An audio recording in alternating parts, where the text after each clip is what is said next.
Hello everyone, this is Christopher Morgan with ServiceNow. What I'm going to be talking about today is how to integrate a barcode scanner with ServiceNow's mobile view. We had a customer come to us to ask us how to do this exact integration. What they were really interested in doing is two things. They wanted to be able to walk around their data center and scan the assets that they had that belonged to IT that were previously barcoded with their mobile scanner, and then pull up the asset record from within ServiceNow and get some information about that asset. They were also interested in having this scanner on a loading dock. So as a package arrived, it could be immediately scanned, matched up with the PO, recorded into ServiceNow, and that way we would know when it arrived, who signed for it, and record that as an IT asset. The customer already had hundreds of these handheld scanners deployed worldwide, so we didn't have the option of getting a PC-based solution.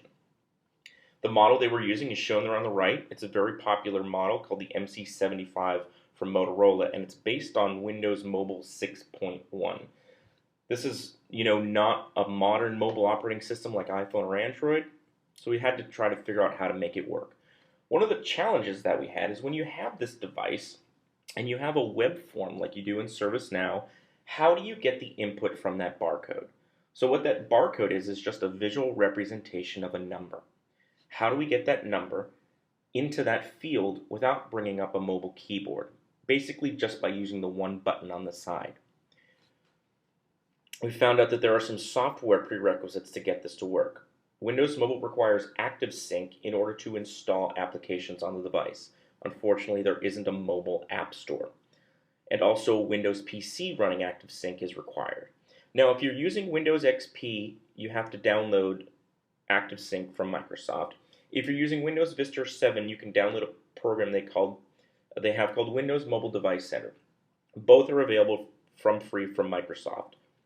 We also realized that we needed a software driver from Motorola called DataWedge. DataWedge is also free. You can find it on Google.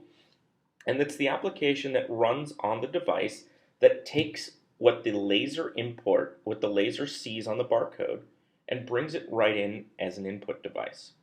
You can search for that on Google and then use ActiveSync to install that on the MC75. Just some background on what we're doing with asset management here. We're going to be talking about a CMDB, or Configuration Management Database. This is the whole relational list of your IT assets. A lot of customers use computers, servers, software, network devices, SAN devices, but it really could be anything. And what ServiceNow does with its CMDB is show the relationships between the two and allow you to create your own classes of items from within the CMDB. We'll also be talking about configuration items. A CI is a single asset that you're going to want to track. As you can imagine, every CI is going to have certain properties associated with it, and we can represent those with various fields. Different CIs are going to have different properties, and you can customize those fields in ServiceNow based on the category of item in the CI. And I'd like to point out that in ServiceNow, asset management and configuration management are two sides of the same coin. Both applications use the CMDB, the sole CMDB, in ServiceNow, and you can also fully tie that to incidents, changes, problems, financial data, or any other data that you'd like to link to physical assets in your organization.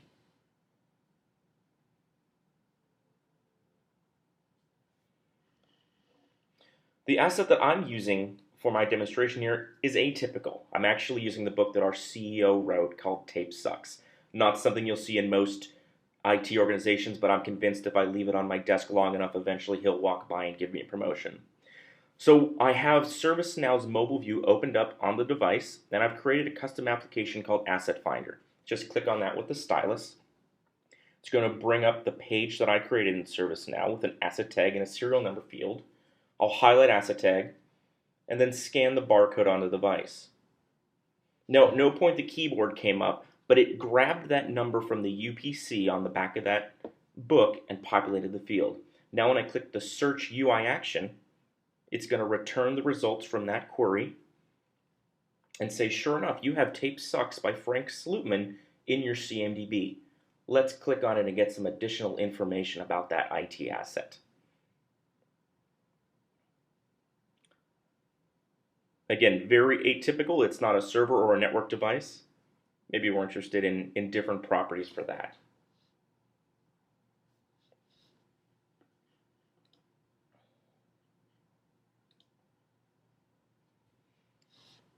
These are screenshots from the application here. So like I mentioned, I did create a custom application called Asset Finder, and I created one module within that application, also called Asset Finder.